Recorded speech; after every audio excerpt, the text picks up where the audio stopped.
Yes, so these sheets will be due Friday. They're almost like a supplement to the WebAssign. But we're actually going to go through this one, the friction one now, because friction is not in your standard course of study, so you're not really required to know that much about it, and this asks for way more than you're required to know. If you're interested in friction and want to know more about it, I'll be happy to point you to a few websites that will go more into detail, but overall, you just need to know that friction is a force between two objects that are in contact. That's pretty much it. So, number 1, a classroom desk supported by long legs is stationary in the room. A teacher comes around and pushes upon the desk in an effort to start it into a state of motion, but the desk does not budge. The desk remains at rest because of what? It is friction, but if you look at our lovely answer choices, we have different types of friction. D is obviously not the answer. Dust mites, even though they exist, it's not going to happen. Okay, so we've got static, kinetic, and rolling. Those are 3 different types of friction. Static means stationary, kinetic means moving, rolling means like a wheel on a car, you're rolling. So if this desk is not budging, it is stationary, what type of friction? It is static. So that is A, static. Didn't know you were going to get the answers today, did you? So a classroom desk supported by long legs, it is stationary in the room. A teacher comes around and pushes the desk in an effort to start it into a state of motion. It's finally accelerated from rest and then moves at a constant speed of 0.5 meters per second. The desk maintains this constant speed because... Kinetic. So rolling and kinetic both involve motion, but rolling is more specific to like tires and wheels, so it's going to be kinetic. Hey now. Okay. So this symbol right here, the really weird looking symbol, that's called mu. It's a Greek letter. It stands for the coefficient of friction.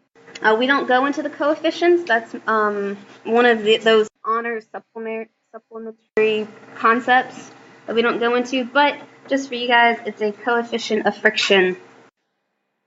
And what's really nice about mu is that there are no units. So there are no units for mu.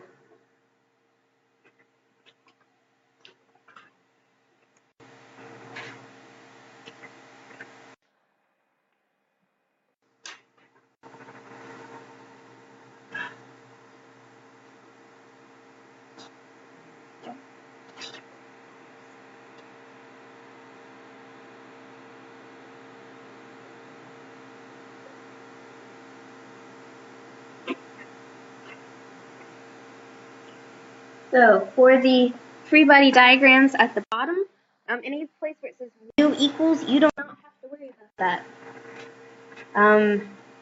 Because we will not be going in that in depth with friction. We're just maintaining the surface level. So you can do the first one.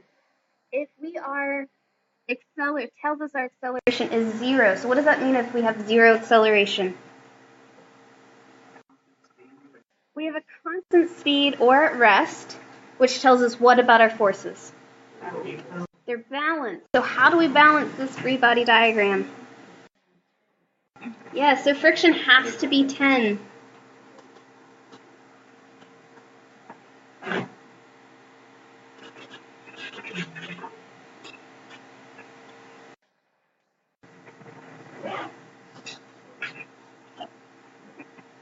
Now the second one is not as straightforward, but it's not impossible either. So it tells us we have an acceleration due to friction. So it tells us the acceleration, and the only way we're going to be able to find the force is if we can figure out what the mass of this object is. So how could we find the mass of this object?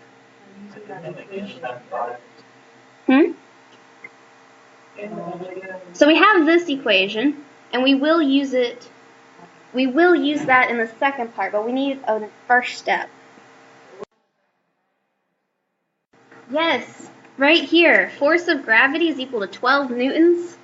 But we know that that's equal to mass times gravity. And since we know gravity, we can just do 12 divided by 9.81 and get our mass. Yes, friend with a calculator. What? Friend with a calculator. So we've got 12 divided by 9.8.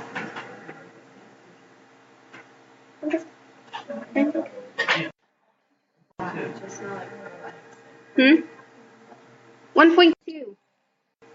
So our mass is 1.2 kilograms. So mass is 1.2 kilograms. We're accelerating to the left at 5 meters per second squared.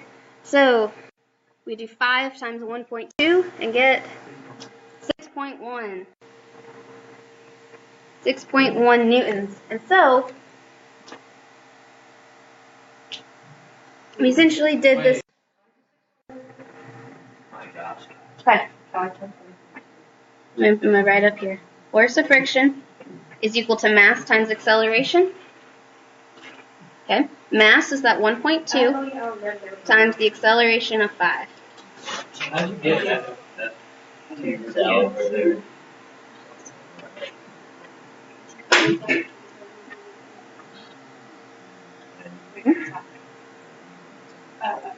Okay. The sum of the forces in the x direction is all we've got is friction.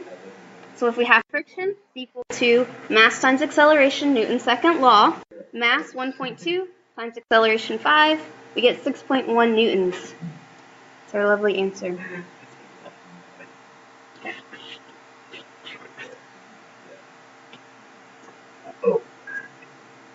So this third one. Okay. So we're going to go through that same process again. But let's look at our mass. We do the same process.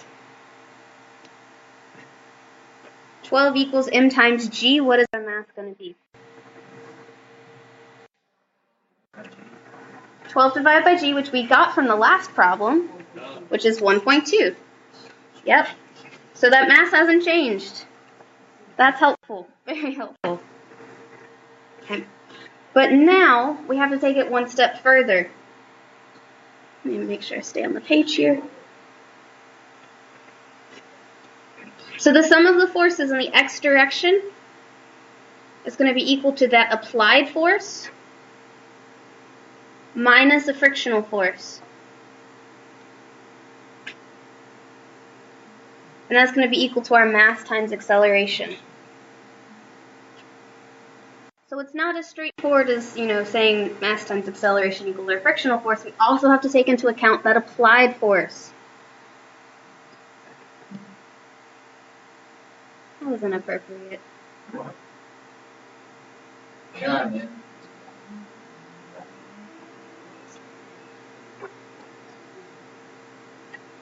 Rearrange, solve for our unknown in terms of our known. Plug in your numbers.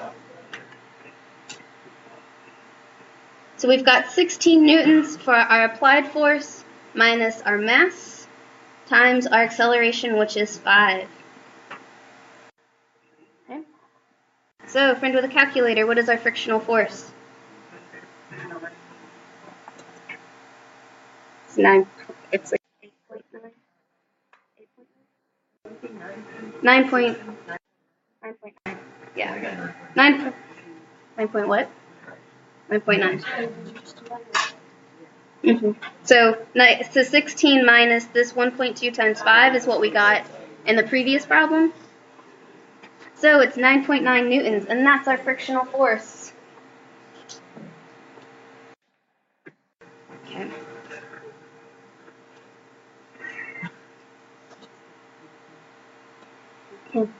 And it is your lucky day. You do not have to do number 4 because it involves knowing a thing or two more about friction than we're going into.